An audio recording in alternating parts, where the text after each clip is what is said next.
Hello बच्चों। तो कैसे हो आप सभी? आई होप अच्छे होंगे। पिछले क्लास में हम लोग क्वेश्चन नंबर 7 तक सोल्व कर चुके थे। आज की क्लास में हम क्वेश्चन नंबर 8 की तरफ चलते हैं। ठीक है, बट एक सारे क्वेश्चन ऑलरेडी सोल्व हो चुके हैं क्वेश्चन नंबर 7 तक। आप जाकर प्लेलिस्ट में देख सकते हो। आज हम एक क्वेश्चन नंबर 8 की तरफ चलते हैं। देखिए ध्यान से क्वेश्चन, बेटा ध्यान से पढ़ो क्या बोला है। If 3 cot a is equal to 4, check whether 1 minus tan square a upon 1 plus tan square a equal to sin square a minus sin cos square a minus sin square a। ये आपको दोनों को show करना equal है या नहीं है। ठीक है, तो सबसे पहले गिवन में क्या है, यहाँ पर ध्यान से देखिए गिवन में क्या दिया हुआ है। 3 cot a इक्वल टू 4। ठीक है, अब यहाँ पर ध्यान से देखिएगा, कोट के साथ बेटा 3 की चीज में तो मल्टीप्लाई में, किस चीज में मल्टीप्लाई में, इक्वल के उधर जाएगी तो क्या किस चीज में हो जाएगी, तो डिवाइड में। ठीक है, तो कोट ए इक्वल टू 4/3। ठीक है, इतना आ गया समझ में। अब बेटा कोट की फॉर्मूला क्या होती है, तो कोट की फॉर्मूला होती है b/p। क्या होती है, b/p। अब ध्यान से देखिएगा, आपके पास गिवन में क्या क्या है, बेस दे रखा 4 और परपेंडिकुलर कितना दे रखा, 3 दे रखा। आपको क्या फाइंड करना होगा, हाइपोटेनस फाइंड करना। तो हाइपोटेनस किससे चलेगा, बाय पाइथागोरस से आप हाइपोटेनस क्या कर सकते हो, फाइंड कर सकते हो। ठीक है, क्या होती है फॉर्मूला बेटा, H square equal to P square plus B square. Formula ये होती है ना। आपको एच तो फाइंड ही करना है। पी का वैल्यू कितना दे रखा है, तो पी दे रखा है आपको 3, तो यहाँ पे लिख देंगे 3 का स्क्वायर प्लस तो प्लस बी कितना दे रखा है बेटा 4, तो 4 के स्क्वायर। ठीक है, 3 का स्क्वायर 9, 4 का स्क्वायर 16। ठीक है, एच स्क्वायर इक्वल टू 16 और 9 कितना हुआ टोटल 25। अब यहाँ पर देखिए स्क्वायर हटाने के लिए हम क्या लगाते हैं, रूट का यूज करते हैं। तो अगर रूट यहाँ पे भी लगाएंगे तो रूट हम मुझे यहाँ पे भी लगाना पड़ेगा। स्क्वायर से रूट 25 किसका रूट होती है, तो 5 का। देखो एच की वैल्यू कितनी आई 5, बेस कितना है 4 और परपेंडिकुलर क्या है, पी कितना है 3। हमें क्या फाइंड करना है बेटा, पहले एलएचएस से चलेंगे हम। एलएचएस में क्या गिवन है हमारा, 1 माइनस tan स्क्वायर ए अपॉन 1 प्लस tan स्क्वायर। ठीक है, अब हम एलएचएस सोल्व करेंगे, उसके बाद आरएचएस की तरफ चलेंगे। देखो यहाँ पे 1 तो 1, माइनस तो माइनस, tan की फॉर्मूला क्या होती है, तो p अपॉन में b। क्या होती है, p अपॉन में b। स्क्वायर है तो मैंने स्क्वायर लगा दिया। ठीक है, सेम ऐसे ही नीचे होगी 1 तो 1 प्लस तो प्लस, tan की फॉर्मूला क्या होती है, p अपॉन में b यहाँ पे।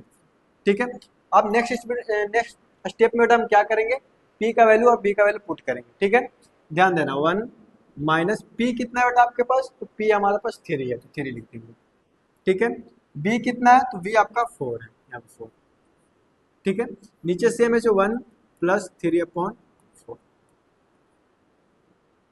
ठीक है, अब ध्यान से देखिएगा यहाँ पे 1 तो 1, 3 का स्क्वायर क्या आएगी 9 और 4 का स्क्वायर 60। इसके नीचे कुछ नहीं तो आप 1 लगा सकते हो। ठीक है, 1 तो 1 प्लस तो प्लस, 3 का स्क्वायर क्या आएगी 9 और 4 का स्क्वायर 60। ठीक है बेटा, अब ध्यान से देखना यहाँ पे 1 और 16 को एलसीएम लेंगे तो क्या आएगी, तो 16 क्या आएगी 16। ठीक है, 1 को बेटा 16 से क्या करते हैं, डिवाइड देते हैं। तो 1 को 16 से डिवाइड होगा तो क्या आएगी 16, और 16 को 1 से मल्टीप्लाई करोगे तो क्या आएगी 16। तो यहाँ पे हम 16 लिख देंगे। माइनस तो माइनस। अब ध्यान से देखो, मैं पिछले वीडियो में बताया था कि जब बेस और नीचे के दोनों सेम होती है तो जो डिजिट ऊपर में होती है सेम ऐसे लिखता है। अब यहाँ पे ध्यान से देखना 16 यहाँ पे भी है, 16 यहाँ पे भी है, दोनों सेम है। ऊपर में क्या है 9, तो हम यहाँ पे 9 लिखते हैं। ठीक है, नीचे में भी बेटा सेम एलसीएम लेंगे, 1 और 16 का एलसीएम क्या आएगी 16। 1 को 16 से क्या करते हैं, डिवाइड देते हैं, क्या आएगी 16, और 16 को 1 से मल्टीप्लाई करेंगे तो क्या आएगी 16 प्लस तो प्लस, 16 को 16 से क्या करेंगे डिवाइड, क्या आएगी 1, 1 को 9 से मल्टीप्लाई करेंगे 9। अब ध्यान से देखना 16 से 16 यहाँ पे क्या हो गई, कट गई। 16 में से 9 जाएगी तो क्या बचेगी 7, और 16 और 9 कितना होगा 25। अब देखो यहाँ पे जब हम एलएचएस को बेटा सोल्व किए तो हमें कितना आया 7/25। अब हम आरएचएस की तरफ चलते हैं। आरएचएस में क्या बोला बेटा, ध्यान से देखना यहाँ पे कॉस स्क्वायर ए माइनस साइन स्क्वायर ए। ठीक है, कॉस की फॉर्मूला क्या होती है, बी अपॉन में एच का स्क्वायर, ठीक है। साइन की फॉर्मूला क्या होती है, पी अपॉन में एच का स्क्वायर, ठीक है। बी कितना है बेटा, बी का वैल्यू कितनी है 4, और एच कितना है बेटा, तो एच कितना आया था निकाल के 5, ठीक है। परपेंडिकुलर कितना है बेटा, तो परपेंडिकुलर आपका 3, तो 3, और एज क्या है 5, ठीक है।